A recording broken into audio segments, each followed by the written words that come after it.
Saudari dan saudara yang terkasih di dalam Tuhan Yesus, marilah kita berdoa, doa yang diajarkan oleh Tuhan Yesus sendiri. Dalam nama Bapa dan Putra dan Roh Kudus. Amin. Bapa kami yang ada di surga, dimuliakanlah namamu, datanglah kerajaan-Mu, dan jadilah kehendak-Mu, di atas bumi seperti di dalam surga. Berilah kami rejeki pada hari ini, dan ampunilah kesalahan kami, seperti kami pun mengampuni yang bersalah kepada kami. Dan janganlah masukkan kami ke dalam pencobaan, tetapi bebaskanlah kami dari yang jahat. Ya Roh Kudus, hadirlah saat ini untuk memimpin dan membimbing kami dalam membaca firman Tuhan Yesus dan merenungkannya, sehingga kami dapat mengerti maknanya dan dapat kami laksanakan dalam hidup kami sehari-hari di tengah masyarakat kami. Pembacaan Injil Yohanes bab 6 ayat 60 sampai dengan ayat 69. Hidup dalam sabdanya. Sesudah mendengar semuanya itu, banyak dari murid-murid Yesus yang berkata, "Perkataan ini keras, siapakah yang sanggup mendengarkannya?" Yesus yang di dalam hatinya tahu bahwa murid-muridnya bersungut-sungut tentang hal itu, berkata kepada mereka, "Adakah perkataan itu menggoncangkan imanmu? Dan bagaimanakah jikalau kamu melihat Anak Manusia naik ke tempat di mana ia sebelumnya berada? Rohlah yang memberi hidup, daging sama sekali tidak berguna. Perkataan-perkataan yang kukatakan kepadamu adalah roh dan hidup. Tetapi di antaramu ada yang tidak percaya."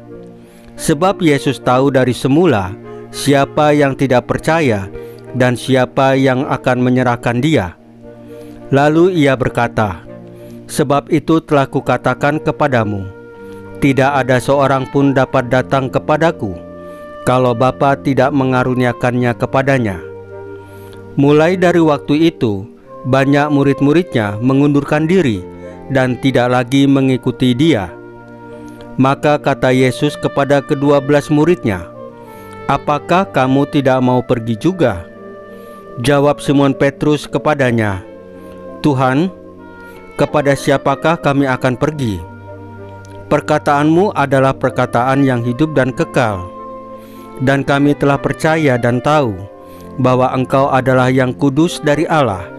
Demikianlah sabda Tuhan. Terpujilah Kristus.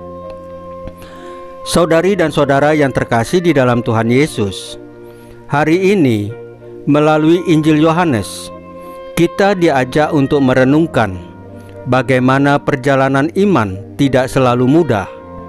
Ada kalanya sabda Tuhan terasa keras, bahkan sulit diterima oleh hati dan akal kita.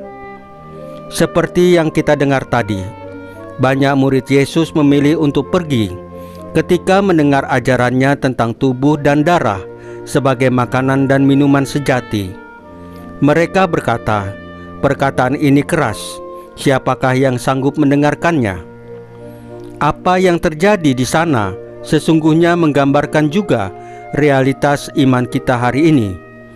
Ketika sabda Tuhan mulai menggugah kenyamanan kita, ketika ajarannya menuntut pengorbanan atau menyingkap kerapuhan kita pun bisa tergoda untuk menjauh. Kita lebih suka iman yang ringan, yang tidak menyentuh hal-hal yang sulit. Tapi justru disitulah Tuhan mengundang kita untuk masuk lebih dalam. Lihatlah bagaimana Simon Petrus menanggapi situasi itu.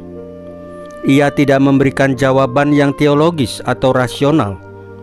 Ia hanya berkata dengan iman yang jujur, "Tuhan, kepada siapa kami akan pergi?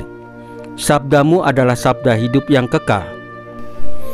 Jawaban ini bukan sekedar kata-kata, tetapi sikap hati yang memilih untuk tetap tinggal, meski tidak mengerti sepenuhnya. Iman bukan soal tahu segalanya. Iman bukan soal bisa menjelaskan semua misteri Allah.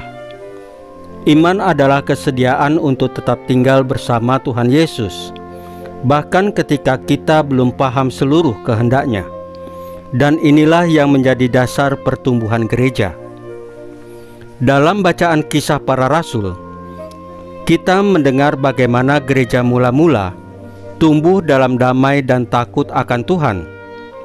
Petrus, orang yang tetap setia, dipakai oleh Tuhan untuk membangkitkan Tabita dari kematiannya, seorang perempuan yang penuh kasih dan pelayanan. Ini bukan sekedar kisah mukjizat, melainkan bukti bahwa Tuhan bekerja lewat mereka yang setia dan terbuka untuk dipakai.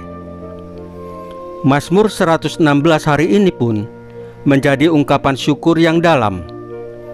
Bagaimana akan kubalas kepada Tuhan segala kebaikannya kepadaku?